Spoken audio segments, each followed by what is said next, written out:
U imето на Отца и Сина и Светия Дух. Амин. Возлюбени во Христа Бога, браќа и сестри,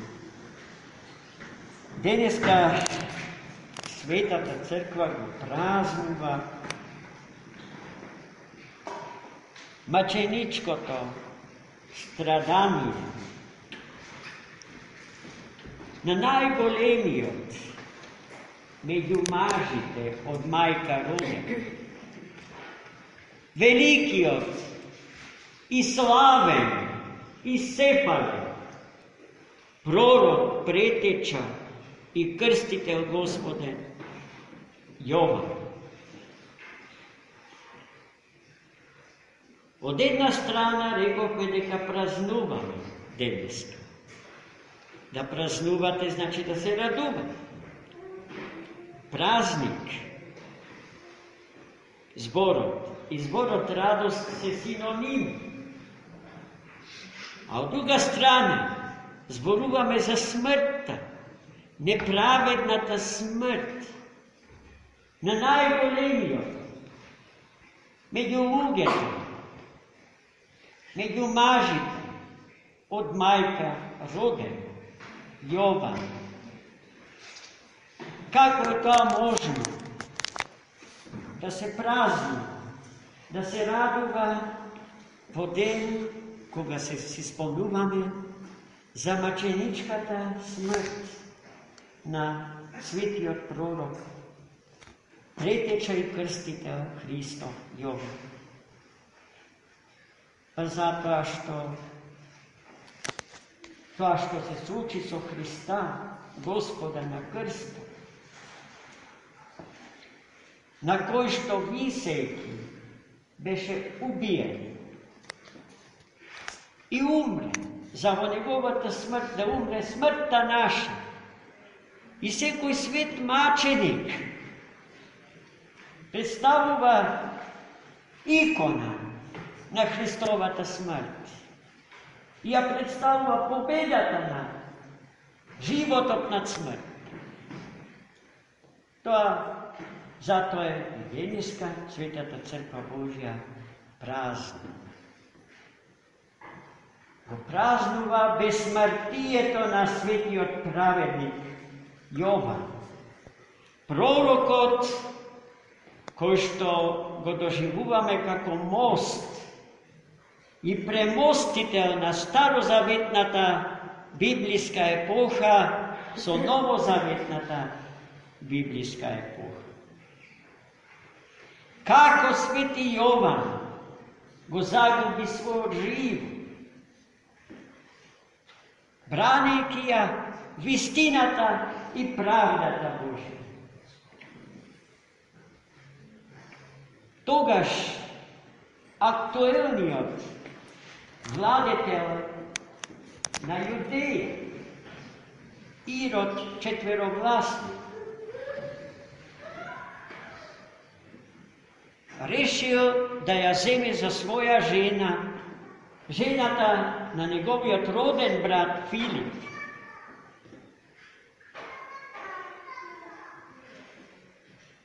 Таквата љубов и таквиот брак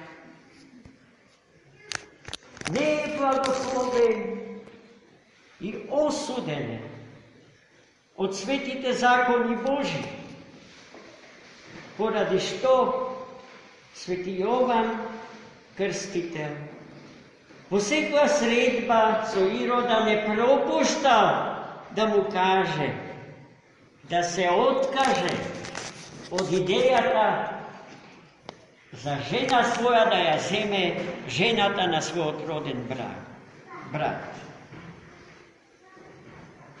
Тој секогаш бил жестоко критикуван од светиот пророк, претеча и крстител. Жената на Филипа се викала Иродијада. Жедна за власт и почести и раскошен живот, го посакувала бракот со Ирода и го наведувала на тој брак, поради што Odrečната reakcija na sveti Jovan Krstitelj ne možela da ja podnese. I toko poradi toa bi čekala svojite 5 minuti za odmazda. I ti je stignal na denot od rodendenot na Iroda.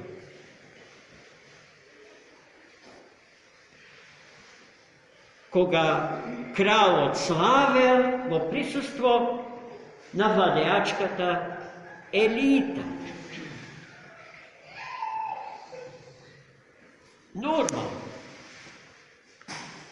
Togaž bila postavljena bogata trpeza i mnogo se pijel. Irod ispil poveke od što treba da se ispije. I vek je bil pod dejstvo na alkohol. Koga kerkata na Irodijada zaigrala zanosen tanc. Восхитен od neziната igra, той посакал Богато да ја награди. Со се што ке посака.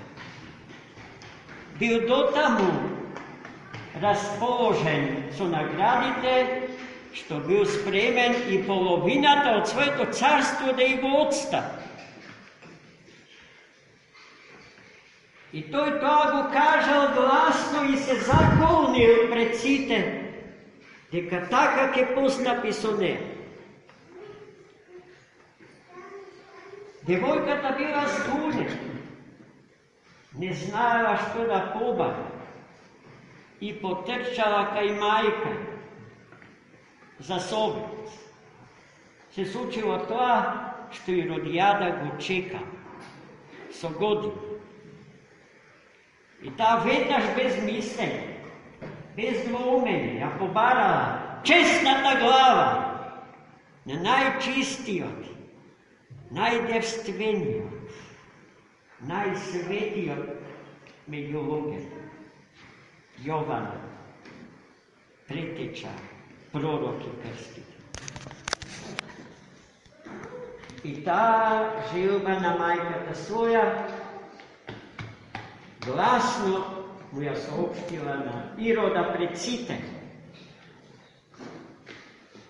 Ирод знаел кој е Јован. Често го слушал, со страво почит и многу пати го послушувал за важни работи од раководењето со кралство. Но и не му сметало барањето да се откаже од бракот со Иродијада.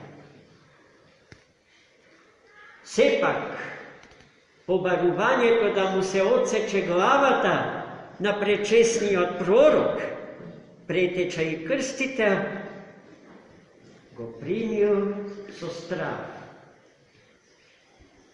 Но не можел да одрече, бидејќи вети дека ќе го исполни секое барање на керката на Иродијада.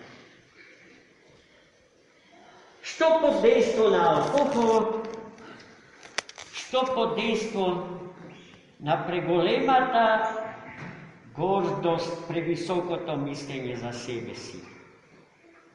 Тој испратил крвник во затворската келија и му ја отсече главата на светиот пророк. И така ставена на блюдо во табла и беше дадена на девојката, а девојката ја предаде на својата мајка. Тоа е се она што е запишано на страниците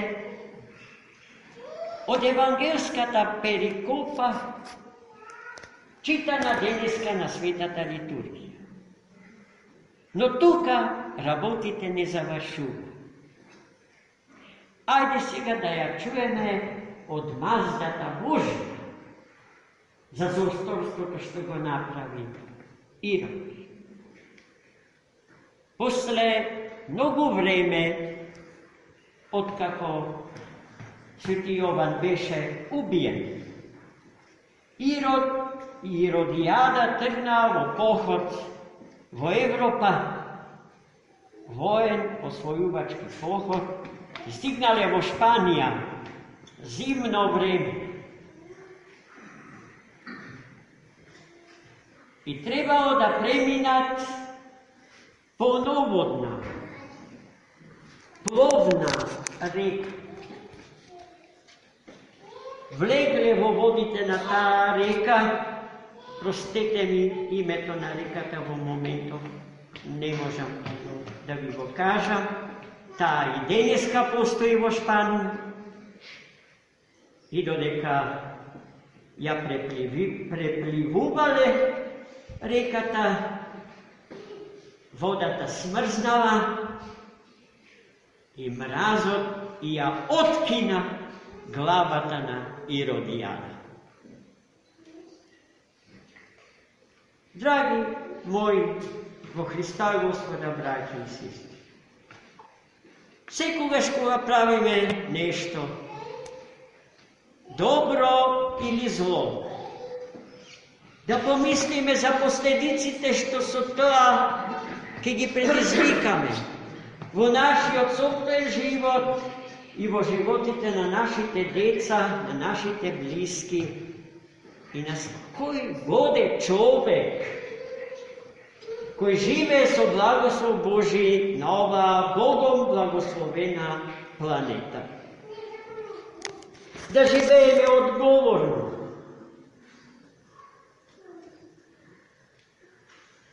А одговорноста е за толку посилна, за колку што нашите животи се посвети. А светоста на нашите животи зависи од тоа колку сме се приближиле до Бога. А нашето приближување до Бога зависи од нашето исполнување на божествените закони, кои што не се и не може да бидат цел на нашето христијанско живење и постоење. Зашто тоа што е цел на христијанскиот живот јасно го дефинирал свети Серафим Саровски во разговорот со Мотовилов, таму каде што вели дека стјажанието на Духот Свет е целта на христијанскиот живот. А светите канони и правила на живење во Црквата Божја се Богом благословените знаци поставени крај патот од нашето живење што води во спасение. Само оној кој што ќе ги испочитува до крај светите закони и правила може да се надева на спасение. Може да се надева на добро. И не само за себе си, туку и за сите околу себе си, а нешто слично на таа тема кажал повторно пред малку цитираниот свети Серафим Саровски. Спасувај се и спасувај уште 1000 луѓе околу себе си. Амин.